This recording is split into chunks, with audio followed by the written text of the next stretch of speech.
시청자 여러분 안녕하십니까. 지금부터 전국현의 안보정도를 시작하겠습니다. 자, 이번 시간에는요, 우선 이제 부정선거와 관련해서 트럼프 대통령이 직접 지금 입장을 또 발표했습니다. 자, 미국 선거만 얘기했어요. 자, 미국 선거는 지금 헌법에 말이죠, 주가 지금 이제 선거 관리에 주체가 되는 겁니다.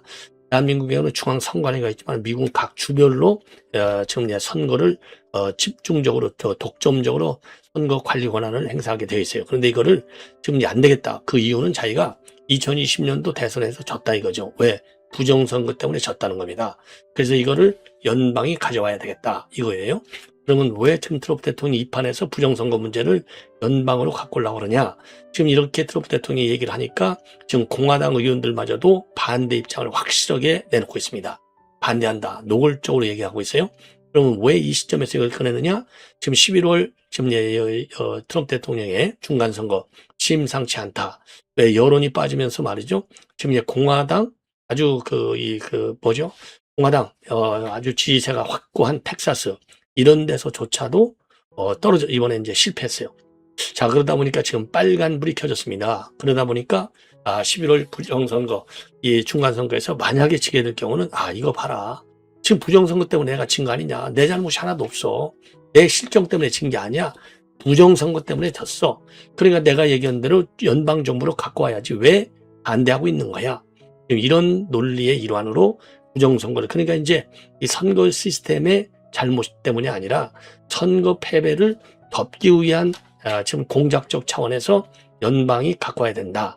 이런 얘기를 한 것으로 비춰지고 있어요. 그래서 관련 트럼프 대통령의 발언과 그 다음에 이제 공화당 의원들의 반대, 요 내용을 여러분께 자세히 말씀드리도록 하겠고요. 그 다음에 여러분들 이제 2월 19일 날 오후 3시에 지기현 판사의 역사적 판결이 지금 내려오게 되어 있습니다.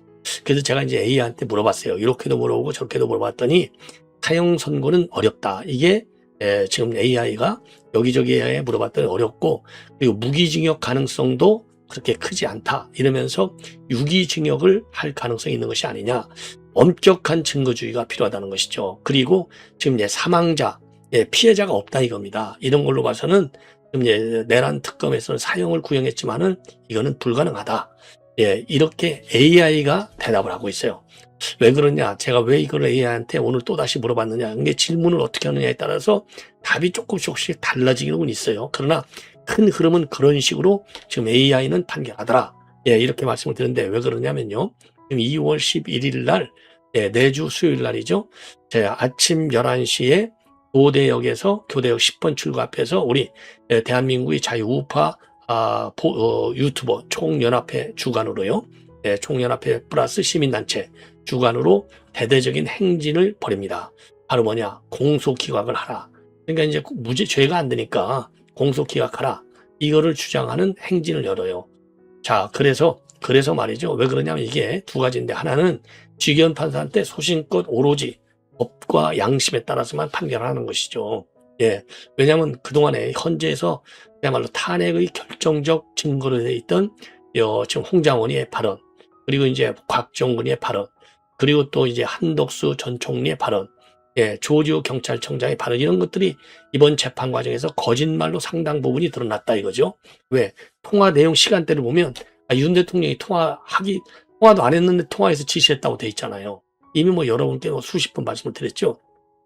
그러다 보니까 이건 공소감이 안 되는데 공소를 했으니 공소기각. 그래서 이걸 기각 처리해서 무죄로 나오게 하라 이거죠. 죄가 없다. 근데 이걸 그래서 이제 그러면 이거 AI한테 물어보자. 제가 그래서 그걸 물어본 거예요. 이런 말씀을 드리고, 그 다음에요. 지금 이제 전한길 대표가 지금 이번에 들어온 것도 영화 상영 첫 개봉. 근데 대대적인 대박이 났습니다. 국내 박스 오피스에서 어제도 말이죠. 하루 전날도 랭킹 2위까지 올라갔는데 오늘 4위로 최종적으로 나왔다는 겁니다. 그리고 해외에서는요, 얼마 전까지만 해도 30개 도시에서 이거를 상영한다라고 돼 있는데, 지금 오늘 좀 이것도 제가 AI에 물어봤어요. 쫙. AI한테 물어보면 대답을 잘해줘요. 이런 거 통계 이런 거. 38개 도시에서 열리고 있답니다. 그러니까 국내에서도 성공, 해외에서도 대박 이렇게 돼 있어요. 자, 그래서 요 내용 거의 그 정도로 내란의 진실이 뭐냐 이거죠. 조작된 진실, 감춰진 현실, 사실, 이런 부제로 되어 있지 않습니까? 자, 그래서 제목이 얘기하는 대로 그러니까 이제 보수적 시각에서 계람을 대엄 사태를 분석한 거예요. 그래서 이런 내용을 가지고 여러분께 자세하게 설명을 드리도록 하겠습니다. 자, 그리고 이제 시간이 되면 차진아 교수가 지금 이제 극단 정치 세력이 활개치는 판을 깔아주냐. 예, 이거 왜냐면 헌재에서 비례대표 저지 조항이 우연이다. 이렇게 돼 있잖아요. 3% 이상, 3% 이상을 받아야만이 이 비례대표 의석을 주게 돼 있는데 이게 우연이다고 판단했잖아요. 그러면은 결국 이게 극단 정치 세력들한테 활개를 치게 해주는 그런 꼴이 된다는 겁니다. 그래서 차진아 교수의 이 입장문, 이게 문화일보 칼럼으로 지금 올라와 있어요. 굉장히 중요한 칼럼이 되겠습니다. 그래서 요 칼럼 내용도 시간이 되면 여러분께 말씀을 좀 드리도록 하겠습니다. 자, 그래서요, 오늘 이제 오늘 이제 백악관에서 무슨 일이 있었느냐? 바로 이제 이 예산안, 그러니까 하원 통과 예산안에 서명을 하게 됐어요. 최근에 저간에 이제 셧다운이 있었지 않습니까? 그래서 셧다운 위기를 넘겨가지고 지금 이제 새롭게 이제 연방정부가 정상적으로 돌아가게 돼 있는데 요런 상황에서 부정선거론을 내세우면서 연방정부가 선거를 관리해야 돼. 이런 의지를 확실하게 공식적으로 발표했어요. 그러니까 미국 헌법에 반하는 발언이죠. 왜? 지금 미국 헌법은 선거관리 주체가 누구로 되어 있느냐? 주정부로 되어 있습니다. 그래서 오늘 하원 통과 예산을 서명하면서 2020년 대통령 선거를 봐라. 조작되고 부정한 선거가 벌어졌다는 사실이 드러나고 있다. 그러면서 본인이 이제 떨어진 것은 선거 조작 때문에 떨어졌다는 것이죠. 그러면서 연방정부가 선거 관리를 왜 직접 하지 않는지 모르겠지만 주정부는 연방정부의 대리인으로 선거를 관리한다. 그런데 일부 주들이 선거를 얼마나 엉망으로 운영하는지 보면 정말 스트레스러운 일이다. 그러면서요, 공화당 의원들을 가리키면서 이 어떤 주가 선거를 제대로 운영하지 못하면 내 뒤에 있는 분들이 뭔가 조치를 취해야 된다. 그래서 이제 관련법의 개정을 촉구하고 있어요. 왜냐하면 서명식에 배석한 공화당 의원들이 뒤에 있으니까. 그러니까 이제 기자들이 주가 선거를 관리한다고 헌법에 명시돼 있어요. 얘기하니까 트럼프 대통령이 주가 선거를 관리하지만은 정직하게 해야 된다. 그렇게 답변을 했습니다. 그리고요, 어제는요, 보수 팟캐스트로 활동하고 있는 벤 본지노 전 FBI 부국장 방송에 출연했어요. 대단한 사람이에요, 트럼프 대통령이. 그러니까 공화당이 미국의 선거를 국가화해야 한다고 주장했습니다. 공화당이 국가화, 내셔널라이즈. 그러니까 이제 국가화라고 하는 것이 이제 연방정부가 관리해야 된다는 거죠. 예, 연방정부가 관리하는 것이 주정부가 해서는 안 된다는 겁니다. 예. 자, 그러니까 이렇게 이런 트럼프 대통령의 발언에 대해서 존 튠 공화당 상원 원내대표는 즉각 반대 입장을 내놨습니다. 선거를 연방화, 페더럴라이즈 한다는 것에는 찬성하지 않는다. 그거는 헌법상의 문제다. 자, 이런 게 이제 국가라고 하는 내셔널라이즈하고 페더럴라이즈라고 하는 말은 사실 같은 말이에요.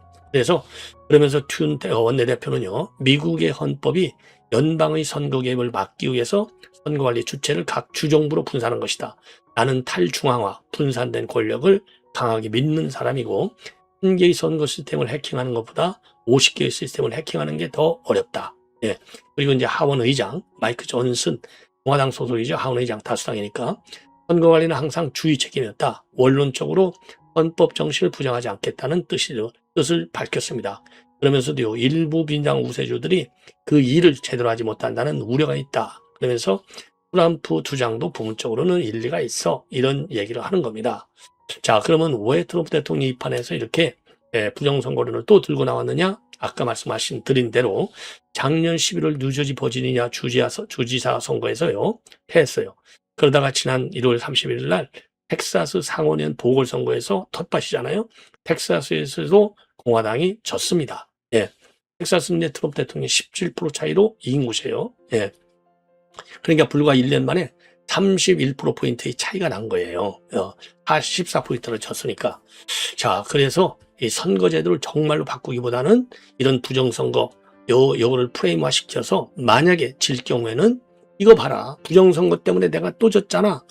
책임론을 회피하려는 그런 작전이 아니라 이렇게 해석이 되고요.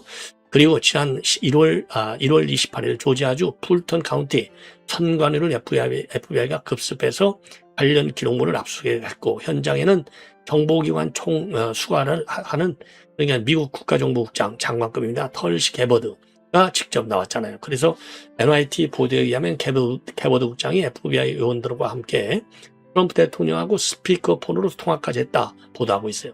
그래서 이거는 스포츠팀 감독이 경기 중에 선수들에게 격려하는 것 같았다 이렇게 보도까지 했는데, 예, 이게 이제 논란이 야기되고 있으니까 백악관 대변인은 대통령은 헌법을 신뢰하고 개보도국장에게는 선거에 대한 우려를 설명했을 뿐이다 이렇게 톤다운을 시키고 있는 상황이 되겠습니다. 예. 자, 그리고요, 지금 여러분들, 이제 우리 보수 우파 유튜버들 연합회에서 지금 2월 11일 수요일 날 오전 11시 30분이네요. 11시 30분에 공소기각을 촉구하는 대행진을 벌릴 예정이다. 이렇게 결론을 좀 내렸습니다. 그래서 보수연합 총연합회가 주최하고 자유대한호국단이 주관하고 30여 개 보수 우파 유튜브 채널들이 동참을 합니다. 그래서 교대역 10분 출구를 출발해서 약 1.5km 정도를 행진하는데, 이거는 지금 이제 쥐기현 판사한테 공소기각을 요구하고 좌파 진영의 압박을 비판하는데 목적이 있는 것으로 알려지고 있습니다. 그래서 상당한 우리 유튜버들이 현장을 직접 생중계할 예정으로 있다고 하고요. 최근 들어서 민주당은 이러한 보수 우파 유튜버들을 갖다가 내란 선전죄로 고발하면서 비상계엄을 옹호하거나 내란 행위를 선전선동했다 이렇게 주장하고 있습니다. 예. 한 10명 정도, 보수 유튜버 한 10명 정도를 고발했어요. 예. 자, 그래서 이 컨텐츠가 헌법 질서 훼손과 민주주의를 위협한다, 그런 이유로 고발을 했다는 겁니다.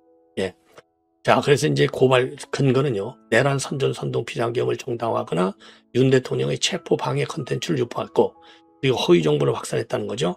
그래서 이재명 대통령과 관련된 가짜뉴스, 또는 출신이라든가 부친 살인자, 선거 조작 음모론 등등, 그리고 이제 유튜브 계정 폐쇄 추진과 230여 개 블로그 댓글도 고발할 계획이라고 합니다. 대대적인 고발전에 들어가네요. 예. 그래서 지금 유튜버들은요, 이거는 표현의 자유를 침해하는 것이다, 국민의 입에 틀어 막는 것이다 라고 규정하면서 민주당의 법리 왜곡을 강력히 비판하고 있고요. 국민의힘과 윤석열 대통령 측은 정치적 탄압으로 보고 대응할 것을 지금 이제 이 국민의힘 측에 강력히 요구하고 있는 상황이 되겠습니다. 예.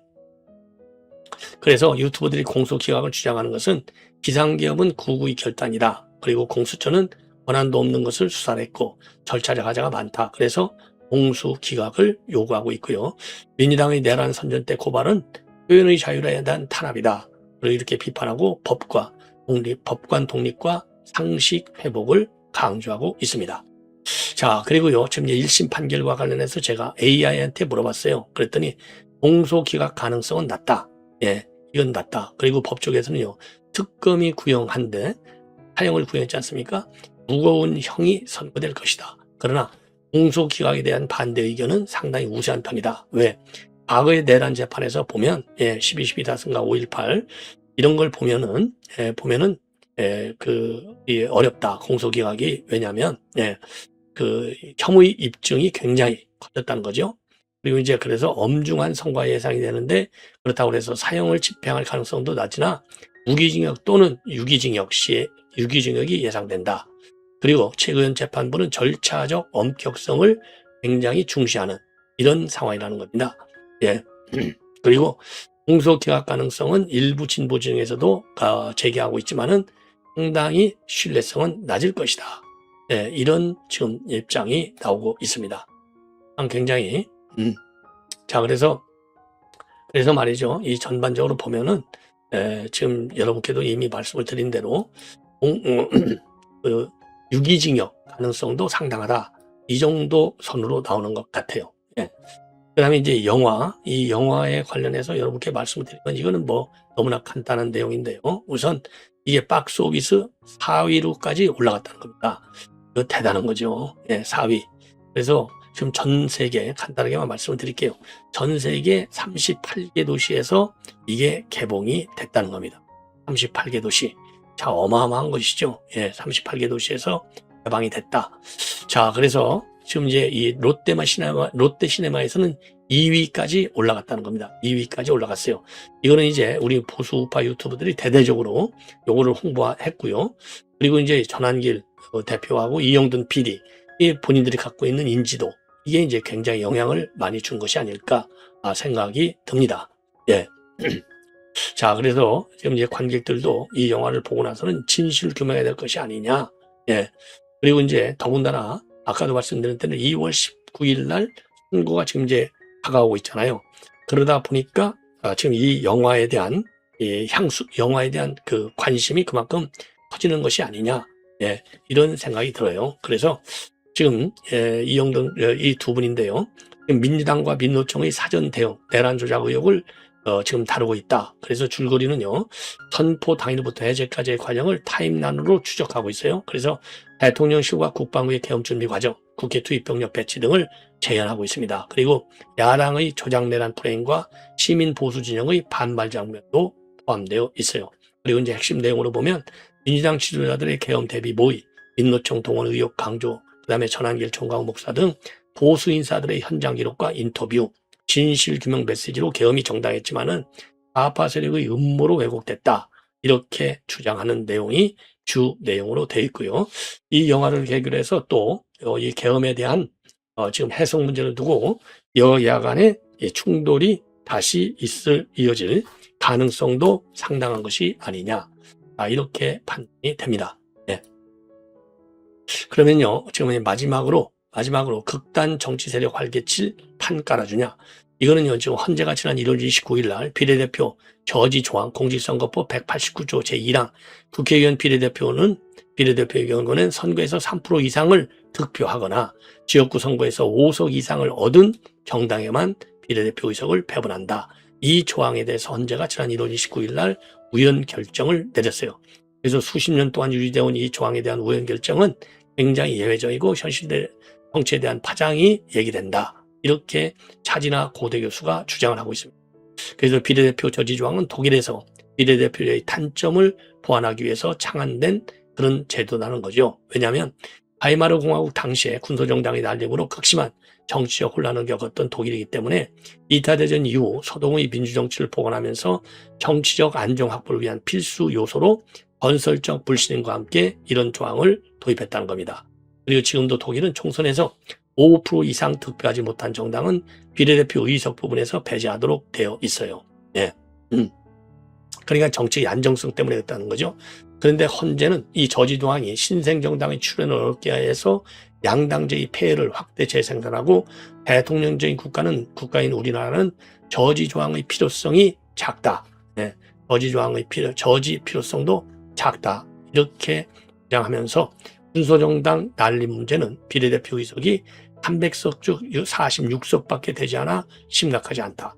이마저도 교섭단체 제도를 통해서 해결할 수 있다. 그래서 일리가 있는 면도 있지만은 헌재는 정당에 대한 불신, 정당이 작성한 비례대표 명부에 대한 불신, 군소정당 난립의 심각성이 제도의 단점을 이런 심각성과 같은 제도의 단점을 너무나 가볍게 평가하고 있다. 이런 지점을 지적하고 있어요. 상당히 공감이 가는 내용입니다. 그래서 첫째로 대통령제 국가에서는 의원 내각제 국가보다도 정부가 안정적인 것은 맞지만 국민의 의사를 정확히 반영하는 일 못지않게 선거를 통해 구성된 의회, 정부의 안정적인 기능 수행이 매우 중요하다. 그래서 우리나라처럼 정치 양극화 현상이 심하고 정당 기속이 강한 국가에서 저지 조항이 없어 원내 군소정당이 난립할 경우에는 의회의 의사결정 자체가 매우 어려워진다. 둘째, 이러한 혼란 속에서 교섭단체를 구성하지 못한 보수 정당이 갈등 대립하는 가운데 거대 정당의 정책 경쟁에서 캐스팅 보트 역할을 하는 경우가 많아지고 있는데 그 부작용은 어떻게 할 것이냐. 네 번째, 저지 조항이 없다면 극우 또는 극좌 극단주의 정당의 세력이 커지게 된다는 거죠.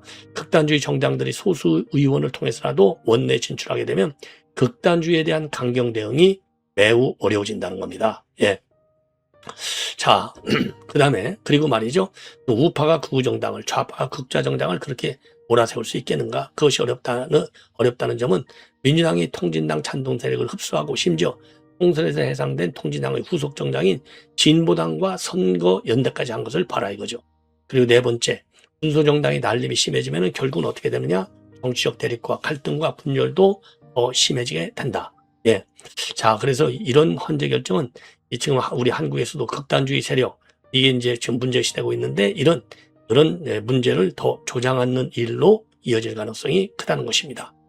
자, 그래서 어느 시대 어느 사회에서나 불만 세력은 있고 이들을 규합해서 1, 2%의 지지만 만들어내도 원내 진출이 가능하게 된다는 것이 어떤 의미인지 헌재는 모르는 것 같다.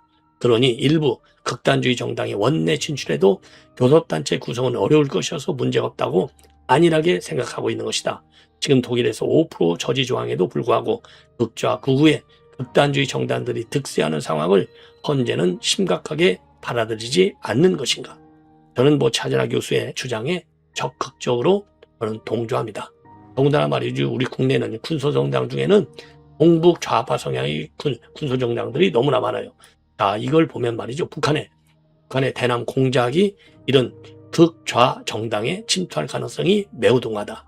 통진당을 보면 우리가 알 거 아니겠습니까? 그런 측면에서도 북한의 공작 이런 걸 감안해서라도 절대로 3% 선을 이걸 지금 우연 결정을 내렸는데요. 상당히 심각한 그야말로 자유 입헌주의의 위기 상황을 초래하는 것이 아니겠느냐. 이런 지금 그 위기 의식을 우리 국민들이 가져야 되겠다. 이런 생각이 들어요. 그래서 이게 헌법적으로 이제 대책이 없기 때문에 법률적으로는요. 선거할 때 군소정당에서는 일체 1%도 나오지 않게 해야 될 것이 아닌가. 이런 생각이 듭니다. 시청자 여러분, 이것으로 본 방송을 마치겠습니다. 대단히 고맙습니다.